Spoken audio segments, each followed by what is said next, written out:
Ng ilang kongresista ang pahayag ni dating Pangulong Rodrigo Duterte kaugnay sa umano'y pagpatay sa 15 senador.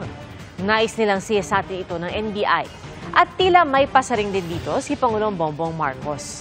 Nakatutok si Jandy Esteban ng GMA Regional TV.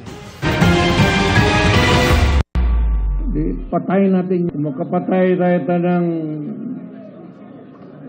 mga 15 na senador, pasok na tayo lahat. The only way to do it is to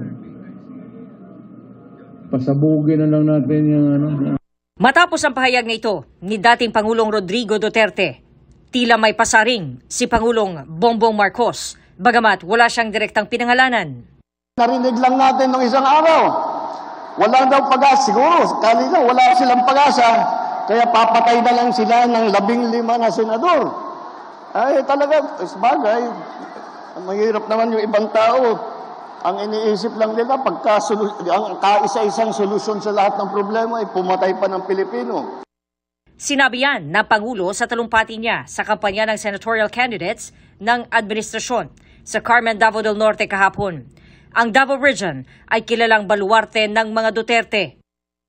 Bakit yung ibang partido, bakit yung ibang magdagsasama ay hindi makapagbuo ng mabigat na tiket? Dahil po, ang kanilang iniisip lamang ay kung paano nila tutulungan ang kanilang sarili at manalo ng eleksyon.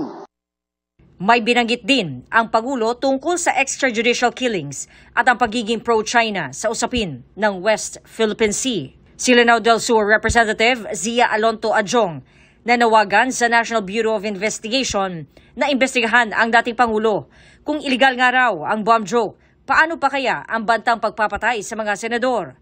Pasaring naman ni House Assistant Majority Leader at Zambales Representative Jay Cungon.